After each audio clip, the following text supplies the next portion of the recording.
दरअसल आपसे पूछने के लिए कोई ज्यादा सवाल है नहीं। ये इतने अंतर विरोध जो विपक्षी खेमे में और चार चार पार्टियों के लोग हैं आज यहाँ बैठे हुए, वो आपके लिए तो ये होगा कि हाँ, द मोर द मेरियर। जितने और कॉन्ट्रडिक्शन सामने आए, आपका रास्ता और आसान होता है। नहीं, देखिए संदीप जी, मैं ध्यानपूर्वक सुन रहा था आपके भी उद्बोधन को, और वरिष्ठ नेता अलग अलग पार्टी के बैठे हैं यहाँ पे। देखिए, डेमोक्रेसी को लेकर के राहुल गांधी जी जो कैम्ब्रिज में हैं और तमाम तरह की बयानबाजी कर रहे हैं, ये हम लोगों के समझ से परे है कि लोकतंत्र आज डिस्कोर्स का हिस्सा है।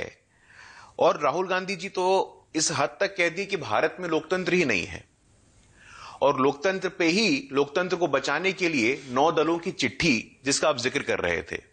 अब जरा देखते हैं जो लोकतंत्र पे भाषण दे रहे हैं, इनकी पार्टी में कितना लोकतंत्र है। आप शुरू से लेकर के अंत तक देख लीजिए, जो सिग्नेटरी है वो या तो एक परिवार की पार्टी है या एक व्यक्ति की पार्टी है। आम आदमी पार्टी का उदाहरण हम सबके सामने है। तानाशाही का एक अलग उदाहरण उन्होंने प्रस्तुत किया है कि मैं अपने पार्टी का शाश्वत अध्यक्ष बना रहूंगा। आप पार्टी में लोकतंत्र नहीं है, देश में लोकतंत्र की बात करते हैं। त्रिपुरा, मेघालय, नागालैंड, इन तीनों में चुनाव हुए और बहुत बड़ा जनादेश, जनता का आशीर्वाद भारतीय जनता पार्टी को प्राप्त हुआ है। हम लोगों ने पहले भी चर्चा की संदीप जी की जिस प्रकार से जो परिवर्तन की बयार, न्यू पॉलिटिक्स, नई राजनीति, जहां पे अकाउंटेबिलिटी है, परफॉर्मेंस है, डेवलपमेंट है। बिल गेट्स भारत में है। बिल गेट्स ने बहुत अच्छा लेख लिखा है। उन्होंने कहा है कि जब पूरा विश्व संकट के दौर से गुजर रहा है तो भारत एक समाधान दे सकता है। इटली की प्राइम मिनिस्टर भारत में थी, उन्होंने बयान दिया है कि PM Modi most loved among all world leaders. विश्व में जितने भी नेता हैं उनमें प्रधानमंत्री मोदी जी का एक अलग स्थान है। आईएमएफ का हम लोग देखे हैं कि 5th लार्जेस्ट इकोनॉमी, और इस पूरे ग्लोबल पेंडेमिक में भी एक फास्टेस्ट ग्रोइंग इकोनॉमी हम लोग हैं। 4.4 पर आ गई हमारी काम तीसरी करने की तिमाही बात कर रहे हैं, ये जोड़ घटाव की बात कर रहे हैं। विकास दर तीसरी तिमाही की 4.4% है। 5वीं सबसे बड़ी अर्थव्यवस्था है। किसान 27 रुपए कमा रहा है और आर्थिक विषमता, दत्तात्रेय होसबोले ने बोला है, ये 1% लोगों के पास 40% संपत्ति है देश की। 10% लोग 57% कमाई अपनी जेब में डाल ले जाते हैं और 50% लोगों के पल्ले हाथ 13% कमाई आती है। यह भी एक तस्वीर है। आपका मोनोलॉग समाप्त हो गया हो तो मैं कुछ प्रतिक्रिया दूं इस पे। हाँ प्लीज जी। और ये भी, हाँ नहीं, सच्चाई ये भी है कि 2014 के पहले जो 30% शौचालय थे, आज घर घर में शौचालय है। जिन 3 करोड़ लोगों के पास 5 पीढ़ियों तक घर नहीं था, उन सबके पास आज घर है। 50 करोड़ लोग आज 5 लाख से ज्यादा का पीएम आयुष्मान भारत स्कीम का लाभ उठा रहे हैं। ये नहीं दिखेगा। 45 करोड़ लोग जिनके पास बैंक के खाते नहीं, तो उनके पास बैंक के खाते हैं। उसमें तो मुझे पैसे लगता है कितने हैं? संदीप जी, एक सर्वांगीण बहस हो, उसमें सिलेक्टिव बहस ना हो। अरे भाई, सर्वांगीण ही कर सिलेक्टिव रहे बहस हैं। ना हो संदीप जी। आप मोनोलॉग करने लगेंगे बीच में, इंटरवेंशन को आप परेशान होने लगेंगे, तो वो ये आपकी परेशानी हो सकती है। 81 करोड़ 35 लाख लोगों को 5 किलो अनाज ना मिले तो वो भूखे पेट सोने पर मजबूर हो जाएंगे। क्या ये भी एक तस्वीर है?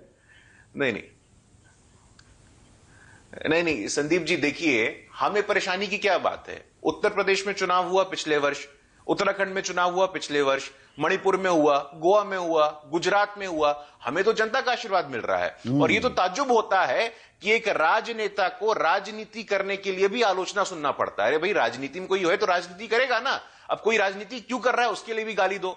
तो कुल मिला के बात इतनी सी है संदीप जी कि जो डेमोक्रेसी पे हमला है, कि उनकी आइडिया ऑफ डेमोक्रेसी नहीं है। अगर भारत के इतिहास में पहली बार आदिवासी की बेटी संविधान के सर्वोच्च स्थान पे जाती है तो उनका आइडिया ऑफ डेमोक्रेसी ये नहीं है। अगर भारत के इतिहास में पहली बार कोई पिछड़े वर्ग का ताकतवर प्रधानमंत्री बनता है तो उनके डेमोक्रेसी का हिस्सा नहीं है। पिछड़े वर्ग का 40 सेंट्रल यूनिवर्सिटीज हैं देश में, एक भी प्रोफेसर और एक भी एसोसिएट प्रोफेसर नहीं है। संदीप जी, देश के इतिहास में कैबिनेट में जो लोग कहते थे, और अभी बहुत बड़ी बड़ी बात कर रहे थे, हम समाजवादी राजनीति लेके आएंगे, हम समाजवादी प्रधानमंत्री बनाएंगे। अरे पहली बार देश के यूनियन कैबिनेट में 60% भागीदारी एक भी प्रोफेसर, एक भी एसोसिएट प्रोफेसर, जनजाति, एक प्रोफेसर वर्ग है। एक प्रोफेसर को ही ये आंकड़ा याद दिला रहा हूं, आप प्रोफेसर हैं संदीप जी।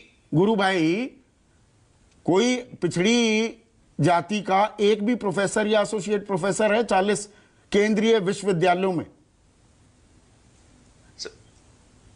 संदीप जी वाइस चांसलर हैं और आईआईटी में, आईआईएम में पहली बार उन लोगों को गाइडलाइन भी भेजा गया है। निश्चिंत रहिए, हम सुनिश्चित करेंगे।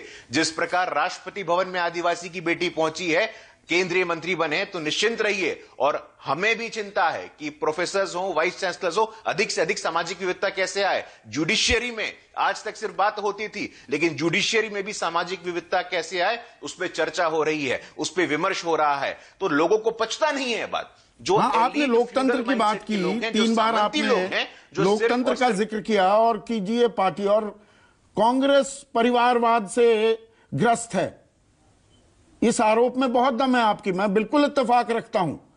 पर जब आप उनके लोकतंत्र पर सवाल उठाते हैं तो बीजेपी में भी जेपी नड्डा अभी अध्यक्ष बनाए गए, एक्सटेंशन मिली, वो मतलब पूरा आंतरिक चुनाव होता है आपका, वो हमें पता नहीं लग पाता कि वो पूरा आंतरिक चुनाव हुआ, बीजेपी के सदस्यों ने चुना, या ऊपर ही डिसाइड हो जाता है इस बार अध्यक्ष ये होंगे। नहीं, अगर आप बीजेपी के सदस्य हैं तो आपके पास पूरा अधिकार है, आपके पास पूरा अधिकार है, विरोध करिए ना, पर्चा भरिए ना, किसने मना किया है आपको? अच्छा। तो लोकतंत्र संदीप जी किस पार्टी में है, किस पार्टी में नहीं है? भारतीय जनता पार्टी एकमात्र ऐसी पार्टी है जहां कोई भी पिता पुत्र, पिता का अध्यक्षीय काल समाप्त हुआ, पुत्र वो बात सही है, राष्ट्रीय पर ऊपर वाले ही तय कर देते हैं अध्यक्ष कौन होगा, या सदस्य तय करते हैं।